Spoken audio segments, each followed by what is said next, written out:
Welcome to another conversational pace shoe review. We got a twofer today. Two reviews in one. That's dos for our Spanish audience. Yes. That's what do we have? We have the Salomon Ultra Glide 2 and the new Glide Max Trail.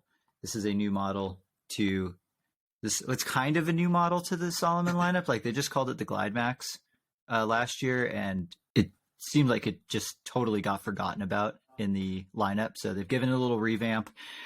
We decided to review both of these shoes at the same time because they are very similar, and we are going to help out with some of the differences and figure out which one of these shoes might be for you. Little disclaimer, these shoes were provided to us by Salomon and Running Warehouse. We are under no financial obligation to say whether we like a product or not because we want to keep these reviews authentic and beneficial for you. Nobody will get to preview or watch this footage before it gets published to YouTube. Finn, how are you, and what did you think of these shoes? Just initial impressions. Great to be here today, Brett, as always. First impressions, the Glide Max, incredibly comfortable shoe. I think for those of us that have watched or read the reviews on both of these Salomon offerings, it's their attempt to meet the market where Hoka left off with some high stack while retaining some of Salomon's OG features. But yeah, I mean, I loved the Glide Max. I loved the Ultra Glide. I'm trying to think. Honestly, the only thing that put me off about the shoe is just the colorway. Like, yeah, can we talk about that for a sec? Like, please. What Salomon has been the best at colorways, just with like how cool everything, and like 50 Shades of Boring. 50 Shades of Boring. I mean, I guess maybe it was like a direct stab at like the New Balance dad bod barbecue shoe. But I don't see any company ever taking that away from New Balance ever. Great for walking down the halls of your local retirement facility. Yeah, except that this has laces and not Velcro. Some quick stats about the shoe. We'll do the Ultra Glide first. Okay. $150. Mine came in. Okay, I'm actually going to do the weights for both because I weighed my Ultra Glide, and I've definitely taken it on some like pretty muddy and sloppy runs. So maybe it's just like dirt retention, but Salomon's website lists the Ultra Glide at about an ounce lighter than the Glide Max Trail, although mine came in at about a half an ounce heavier. So I got 10.8 ounces in the Ultra Glide 2 and 10.2 ounces in the Glide Max Trail. And like, I can feel that slight difference. I was curious if you had similar findings. Running Warehouse actually lists the Ultra Glide 2 at just like 5 grams heavier than the Glide Max Trail, which, yeah, I just thought it was interesting. I expected the Glide Max Trail to be heavier than the Ultra Glide, being higher stack, a little bit wider, more volume underfoot, but it's not. Thoughts on that?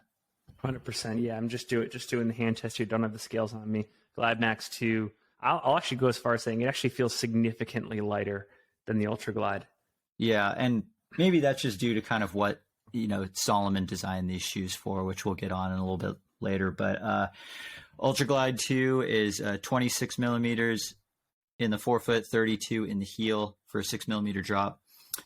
The Glide Max Trail is thicker. It's 32 in the forefoot, 38 in the heel. So also a 6 millimeter drop, but we're looking at a claimed 6 more millimeters of stack in the forefoot and heel. Yeah, I'm pivoting from going on one shoe to the other. We're doing kind of direct comparisons between the two. In terms of the upper, they are both a engineered mesh, and I think it's actually the same material. Like looking at it and feeling it, like they actually feel like they're the same material. The differences between the two uppers, though, are that the Ultra Glide 2 has their quick lacing system and their SensiFit system. I think it's SensiFit, which is essentially Salomon's version of like a gusseted tongue and a couple overlays that really help connect the upper to, the midfoot of the shoe. The Glide Max Trail, interestingly, doesn't even have a gusseted tongue. It's like your standard classic tongue where it's just sewn in under the forefoot. Like, it's a rarity these days, and I'm surprised that Salomon went that simple. It's just got one little lace loop, and it has classic laces. So those are probably like one of the biggest differences between these two shoes is like quick laces, regular laces. Yep.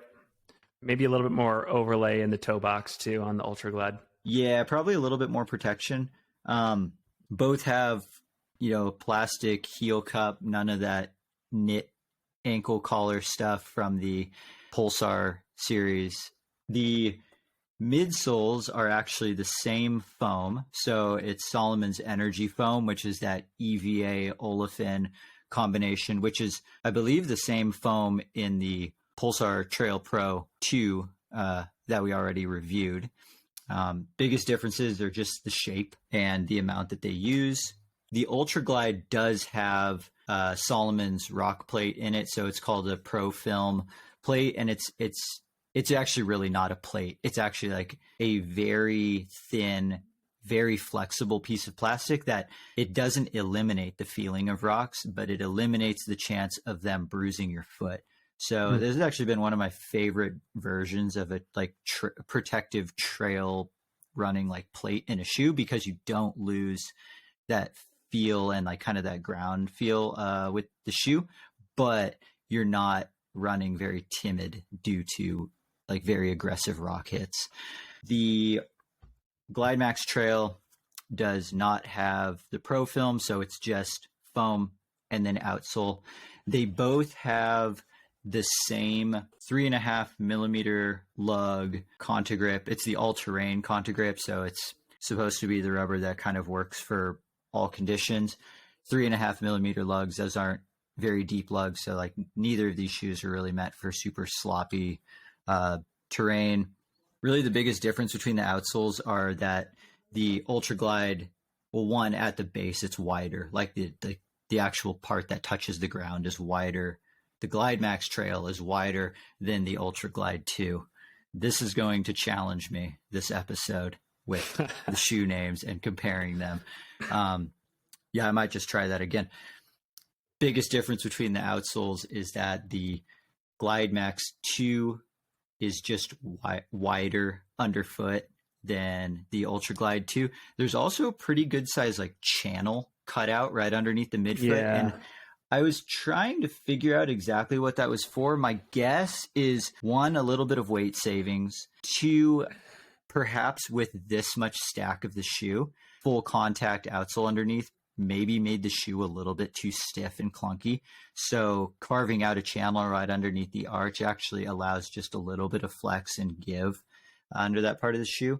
They both have what Salomon calls, I think, like their dual stage rocker. So it's basically mimicked after like a powder ski where there's a heel and a forefoot rocker. And then, the only part of the shoe that really touches the ground is kind of right under the midfoot.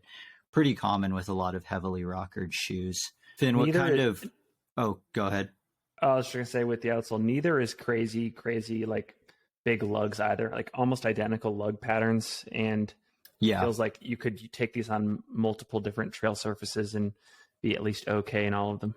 Yeah, I would say it's like a pretty safe all-terrain outsole. Like I ran on roads in both of these shoes. Felt totally fine. Me too. And I took them on mud and snow, and both of them did only okay, as kind of expected. What kind of mileage did you get in both of these? I got 37. I'm reading this off here because I took some notes. 37 miles in the Salomon Glide Max Trail, and I got 39 in the Ultra Glide. Almost all entirely on roads. We're reviewing this in late March. I'm here in Salt Lake City. It's been a snow globe here, and the trails have been almost entirely off limits except on rare occasions. So this has actually been a road experience for me, these miles. Were the roads clear of ice and snow, or were they like snow-packed roads? No, I was running on, for folks that are out there in the audience familiar with Salt Lake City, I was running some miles on the wood chips around Liberty Park in downtown Salt Lake. And then, there were a couple of days out there where I would intentionally go out in the midst of a snowstorm or right after when it hadn't melted quite yet and and got that. So I do agree with your observation that there are some failure points in snow and mud for sure. Yeah, definitely. I got in 52 miles in the Ultra Glide 2 and then 56 miles in the Glide Max Trail. And yeah, it was funny. Like I probably every run I would say like, okay, which one of these shoes is my favorite? And I probably changed my mind a half dozen times over the course of, a combined 110 miles of running in these shoes. And I really didn't know which one I was going to like better. I actually almost had an immediate deal breaker in the Ultra Glide 2. At the very top of the shoe, the top eyelet, it's got a big like metal grommet that's there. The first few times I ran in the shoe, the tongue or something wasn't like covering it up, and then that metal part was just hitting my ankle bone, and it was very uncomfortable. But then by like the third run, I don't know if the padding around the ankle or the heel molded or broke down a little bit and like changed the way my foot was sitting in the shoe, but it was never a problem again. But the first, 2 runs of the shoe, I was like, oh, yeah, this is like immediate deal breaker. But then it ended up being okay, but always had me a little bit scared if I was going to be like, an hour away from the house and it started to bug me. I'm not really sure why they would put a giant like piece of metal there. It's not like that's ever been a huge failure point for Salomon shoes. And then the other problem is that because it's the quick laces, there's nothing I can do about it other than cut the laces out and put in regular laces. But then there's just not that many other lacing options. So that was one thing that I didn't love about the Ultra Glide. What did you think of the fit and how did they compare, like size wise, width wise? What did you think? We were talking offline or in a separate unboxing episode with the new Hoka Tectonic 2 that I felt like that was not an out of the box, hit the trail, feel great type shoe. It would take some breaking in.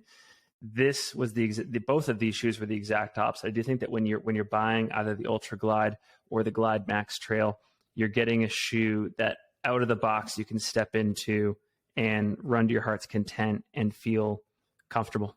Which is that's almost the opposite. I've had more experiences with Salomon being like, this doesn't feel that good, immediately putting on, but then it's like the performance is there. Whereas Hoka, it's like you put it on, you're like, oh, this is a squishy shoe, and then you go out running it and you're like, oh, I can't run real good in these. Yeah, Salomon has been super accommodating these last years, especially to folks like myself who are, have been in the Hoka and the Ultra camp of wider toe boxes and max cushion. Turns out they have succumbed to the materials virus that is max cushioning, and they're not immune to it, and they've incorporated it into their product line, and here we are today. Yeah, and how is the sizing for you? True to size. Yep. I'm a size 12, fit me to a T perfectly. They were both pretty similar. Both pretty similar. Yeah. Yeah. I was a 10 in both, and I'm normally always right on the fence between 9.5 and 10 for Salomon. Adidas is my other brand where they just seem to fit me like a quarter size long. Both of these shoes, I would stay with the 10. Like it fit more like a true 10 instead of like a slightly long 10. The S-Lab Pulsar and the Pulsar Trail Pro 2, I would probably go down to a 9.5 for. And, I think part of that might just be because there's extra material around the ankle and the heel that, my foot doesn't sit all the way back. And that's going to really come down to the personal preference of the shoe and of the wearer, as well as, just kind of the shape of the heel. I kind of struggled on defining whether these shoes were wide fitting or not, because I thought both of them actually fit my foot pretty well from a width standpoint. Wide for Salomon. It was wide for Salomon, but I don't think I would say it's a wide shoe. Like, was it wide enough for you? Wide enough. And again, I certainly have lower standards for Salomon in terms of width in the forefoot. So I'm characterizing them as a Salomon wide. I mean, and I'm blanking here, but what's the road shoe that we just received from Salomon the other day? We got a road shoe from Salomon? That pure red one. That's supposed to be a trail shoe. Is it really? Yeah. Oh my gosh. All right. Sorry, you can take that out of the recording. But I was going to say that one reverts back to more of their narrower forefoot, just tighter, compact, technical, minimal feel. Yeah. And these ones, again, it's just that's coming from the S-Lab line of shoes. Like S-Lab shoes are built on a C-width last, which is actually, that's Kilian Jornet is responsible for that because he wanted a snugger fitting shoe. So like traditional women's last is on a B width, men's are on a D. S-Lab, they went unisex and they middled for a C width, which there's perhaps no other shoes like that. Which is why all the S-Lab shoes feel kind of narrow because they actually are narrow. Both of these, Glide Max Trail, Ultra Glide 2, built on your traditional D width last. But kind of going back to the width, they were a little bit confusing because the Glide Max Trail is definitely the wider shoe underfoot, but I didn't really feel like there was actually more width when you were actually in it than the Ultra Glide. Which is weird because I would think that without the gusseted tongue on the Glide Max, you'd feel even more room up there in addition. Definitely. And to take that even one step further, I felt that the Ultra Glide 2 had more volume in the forefoot than the Glide Max Trail. Like I felt like I could wiggle my toes more in the Glide Max Trail than the Ultra Glide 2, which is interesting because the Glide Max 2 is supposed to be the one that you take on slightly more mountainous terrain where you probably want it a little more secure, locked and fit. And the Glide Max Trail is the one that you're supposed to be relaxed. You're just running. But this one felt a little bit lower volume to me, which was fine for me, but I could totally see some people buying the shoe and being like, well, damn, it's kind of cramped up here. Yeah. To me, the biggest differences between the two shoes were a little bit more protection overlay near the front of the shoe in the Ultra Glide. If you don't like the quick lace system, you got the traditional lacing here and no gusseting on the tongue. But one question I had for you, and maybe we can talk about like what these shoes were meant for. When I went on the Salomon website and was looking at the Glide Max Trail, they effectively characterize it as a trainer that you could use in like multi different scenarios, all sorts of different mileage. Same thing with this one. I mean, this one has the word ultra in its name. So I'm guessing they wanted this to be used for anything from 50K up through 100 miles. But my question to you is, if you buy all that stuff, what are the distinguishing factors in your opinion that make this a shoe that like a Salomon athlete wants to use in a race setting versus the Glide Max Trail? So I just don't know what the Glide Max Trail is for. Like in a race scenario, after having run 50 miles in it, I don't know what race I would do in it that I wouldn't just pick the Ultra Glide for. Actually, if we're going to just go to the would you race in it segment, I wouldn't race in either of these shoes. Like if I am sponsored by Salomon, I am picking the Pulsar Trail or the Pulsar Trail Pro over both of these for any distance. One thing that I thought was interesting was, even though the Glide Max Trail is higher stack, I've had significantly worse rock protection in the forefoot, like to the point where there was a handful of times where I was running on just like a dirt road and I would hit that one piece of gravel, and there's exposed foam sections in this forefoot. It appears that there are in the Ultra Glide, but that's actually the Pro Film like rock protection plate. And it was very noticeable that this wasn't there. So like I had a couple rock hits in the forefoot on a long run where it hurt for one. And then two, it had me being slightly more timid on the descents. And I don't know if I've ever really gotten that in a shoe this thick before. Interesting. So for being a max stack shoe, it really lacked a lot of protection in the forefoot. Like for example, the Speed Goat, the Hoka Speed Goat does not have a rock plate, and it's similar stack height. I've never hit a rock in the Speedgoat and been like, ouch, that hurt. Like that thing is a monster truck and it just absorbs everything. I didn't get that in this Glide Max trail. So, I'm pretty much throwing this out for all trail races. I can train in it on slower trail runs, but I'm not going to do any trail race in it. And then if it's a race where it's so buffed out that I could wear this, I'm going to wear a road shoe, probably going to wear a super shoe. So I'm putting this one squarely in the easy miles training category. Like I'm not going to take any additional risk running hard in it. The Ultra Glide. Let me ask one question on the Glide Max. Do you think that this is a decent door to trail trainer? Like for example, after this review, I'm going to go out and run 10 or 15 miles on my local bike path here in Salt Lake City, the JRP. Could you take this shoe out on the JRP and you'd have a fine time? Yeah, I thought it was great as a door to trail shoe. The problem is that market, like that area of trail running, that is a huge competitive market. And I wrote down a good list of shoes that I would prefer as a door to trail option over this Hoka Challenger, for example. I mean, Speedgoat. Like, I love the Speedgoat on the roads.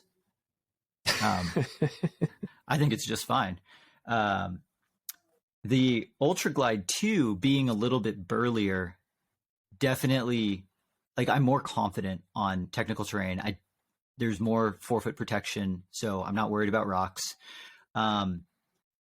Interestingly, in both shoes, I couldn't get the lockdown that great. And I don't know if it's just due to the thickness of like the tongue or the lacing, but both of these shoes I had not on the Ultra Glide. Yeah. I didn't love either shoe on steeper terrain. Like my toes went pretty much straight to the front in both, which I did not get that in the Pulsar Trail Pro 2. So I wouldn't feel confident racing in this shoe either because I just couldn't get the fit quite right. Even though on more technical trail, if I have to choose between the two, I would wear the Ultra Glide 2. Well, you and I were talking offline, and we both thought it was interesting. I was out in Chamonix this past year, camped out at the Treant aid station, and happened to see Marianne Hogan go by. I can't remember if it was in an Ultra Glide 1 or an Ultra Glide 2, but she was wearing an Ultra Glide.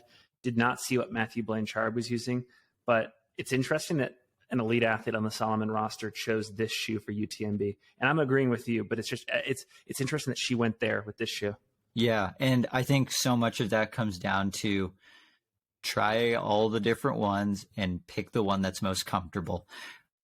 On paper, you're supposed to race as a Salomon athlete, you're supposed to race UTMB in the S-Lab Ultra 3.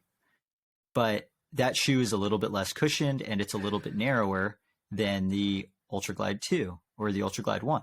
So I could totally see why Marianne would pick this shoe. Like I can see how this would be a great shoe for UTMB. Like the cushion's there, the durability of the cushion is there. Personally, for me, the fit just wasn't there. But like it checks all the long race boxes. And I'm pretty sure Matthew Blanchard was actually wearing that S-Lab Genesis, the one that Ryan Sands helped develop, which that's like a concept shoe. One that I would love to get my hands on at some point because I've heard that it's wide and very soft. Let's pray to the running gods here. I know. Would you race in either of these shoes? I would not race in the Glide Max. I would race in the Ultra Glide. I really liked the Ultra Glide 1s. Prior to even getting the Ultra Glide 2, I got my hands on a pair of the Ultra Glides, the original ones, their first long-awaited attempt at max cushion last year. Really enjoyed it and got a lot of miles actually in trail settings like out in the Central Wasatch on the Wasatch 100 course. I would use this in a 100-mile less technical but still mountain trail race for sure. Yeah. It would be in my top 5 shoes to consider for that setting, I think, actually. Totally. Which that actually is like a lot of 100-mile race. Like mountainous 100-mile races, most of them are not super, super technical. Like They definitely all have Yep. technical sections, but most of these 100-mile races are not 100 miles of technical terrain. Yep. In terms of the value for the shoes, the Ultra Glide 2 is $150. The Glide Max Trail is $160. 160. Okay. That is that 150 to 160 moderate to max cushion shoe category is massive. That's probably the most saturated market of trail running shoes right now. So there's a lot of other options, and I think for the Ultra Glide 2, where I see there being a lot of value is durability, protection underfoot, and it being a little bit wider than the S Lab Ultra. Like, I think if you wore the S Lab Ultra and it was a little too thin, a little bit too tight, I think that Ultra Glide 2 is going to be the money shoe for you. Yep.